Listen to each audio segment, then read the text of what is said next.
DC Multiverse! How's it going, everybody? Welcome back to my channel. I'm Brad, the DC Universe Geek, and today we're going to have a look at the McFarlane Toys DC Multiverse Longbow, Green Arrow, and Silver Age the Atom. Front of the boxes of these are both quite party.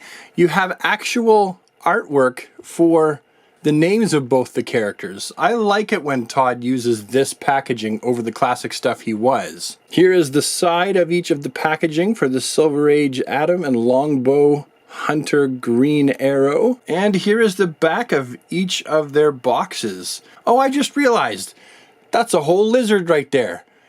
He's getting a beetle. Wow, oh, that's a cool picture. Anyway, let's take both of these guys out of their packaging and have a closer look, shall we? I'll be back in a second. Yoink. Out of the package, this is everything we got from both figures. You can see that each figure comes with its own trading card, same image as the back of the box, and each trading card has a short data file right there, which you can feel free to pause to read if you'd like to, and if not, we'll move on. They also come with their own digital scratch-off cards, redemption codes, and I still have yet to use one of these for anything, but they come with them. And then each figure comes with their own individual accessories. Like the Atom has this little statue, this little shrunken down version of the Atom that he comes with. No articulation, but still pretty cool. Nice little pack-in. And he comes with two extra hands, a splayed finger hand and a pointy finger hand. While Green Arrow here comes with an arrow, a singular arrow. Let's just focus on that. A singular arrow.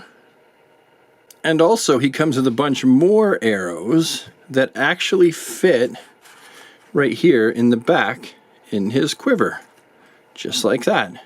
And of course he comes with his longbow. It would be nice if there was a string attached, but you know, it is what it is. At least we got the bow. You could always attach a string later if you really wanted to. Up close, Green Arrow is actually pretty cool looking. He's, you know, got that light green and the dark green, and I feel like he's about to go ho ho ho, green giant, and tell me to eat my peas.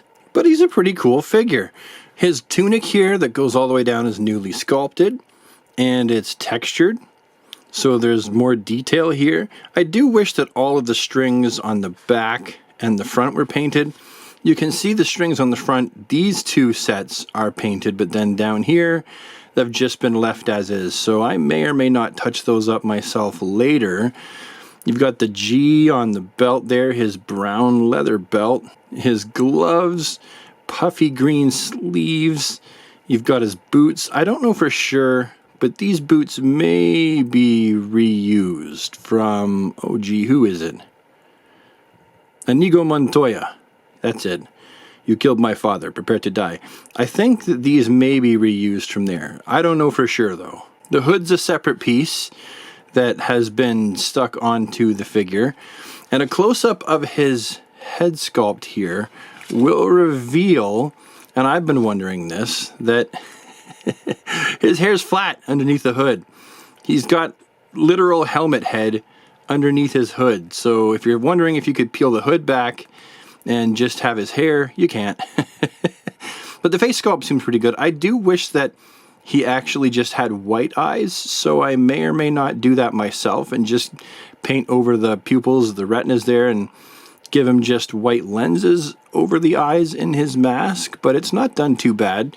You've got all that sculpted detail on the top of his hood there that came out really well. Like, this figure turned out pretty darn good. I have no real complaints over this figure. I know that some people may not like how bright the colors are, but I'm really okay with it. I think that this looks really good. As for comparisons with the Green Arrow, I have him here with a DC Universe Classics Green Arrow on one side, and then a customized version of the Injustice McFarlane Toys Green Arrow on the other side. So I guess we'll move along to the articulation. How articulated is he? I'm actually wondering what he's got. He's got a little bit in the way of what we would consider to be a thigh cut Not a lot. His tunic is definitely getting in the way of his motion. They have put a slit up the side. I will warn you though, if you open the slit too much, you're going to start to tear the rubber that goes along the slit. So if you're okay with that, then by all means open it right up. If you don't want it to tear at all, then just be a little bit careful. He does have a full range of motion. It's just that the tunic gets in the way. He's got double jointed knees. Oh, these are really tight. Oh, wow. That was super tight. But they crunch up really, really well. Put that back. And then he has the rounded joints. I would have preferred they went with the shaped rounded ankle joints rather than just like a rounded ankle joint that's underneath the pants.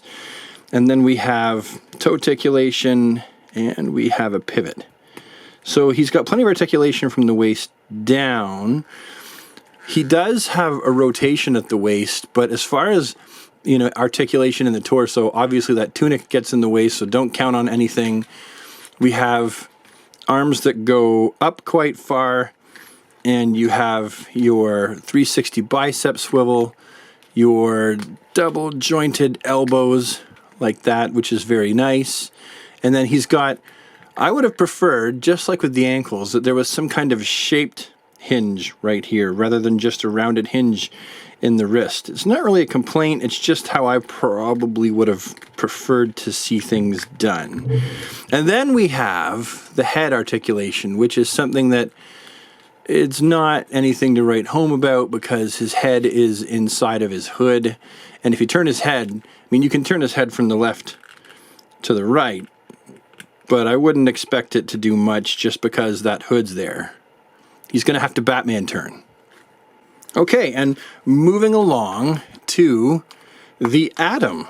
The Atom is a character that I was really hoping McFarlane was going to do, and they did. So I'm really, really stoked that we have a classic-looking Atom.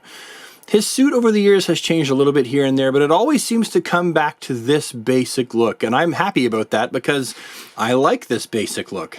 It's just your simple red and blue with the belt area that has been painted on. It would have been nice if that was a separate sculpted piece. I'm not going to lie, that would be nice, but it was painted on, and at least the paint on mine's pretty clean. It's pretty crisp.